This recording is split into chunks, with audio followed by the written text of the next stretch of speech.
I'm Chris Whitehurst, and this is the Terms, Tips, and Tricks for Real Estate. Each episode, I tackle a different term or trick to teach and guide you through the journey of a real estate transaction. Go ahead and subscribe and ring the notifications bell. There's a new one of these every week. This is episode 82, and we're actually in part 5 of a 6-part series.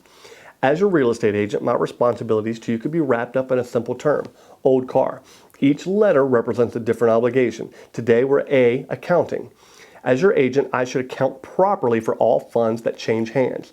If the other side is presenting earnest money or due diligence fund, you can see episode 6 or 7 for information on that. I should be able to make sure these funds are handled correctly. Before you close on a property, the attorney should release a closing disclosure that closely outlines all the funds that are moving about. As part of my accounting, I should make sure that the closing disclosure is properly crediting and debiting you everything at closing. If you like these videos, there's more of them along with a ton of other great content on my website at chriswhitehurst.com. You can check me out on Facebook, YouTube, and other popular social media sites. Until next time, I'm Chris Whitehurst. Welcome home.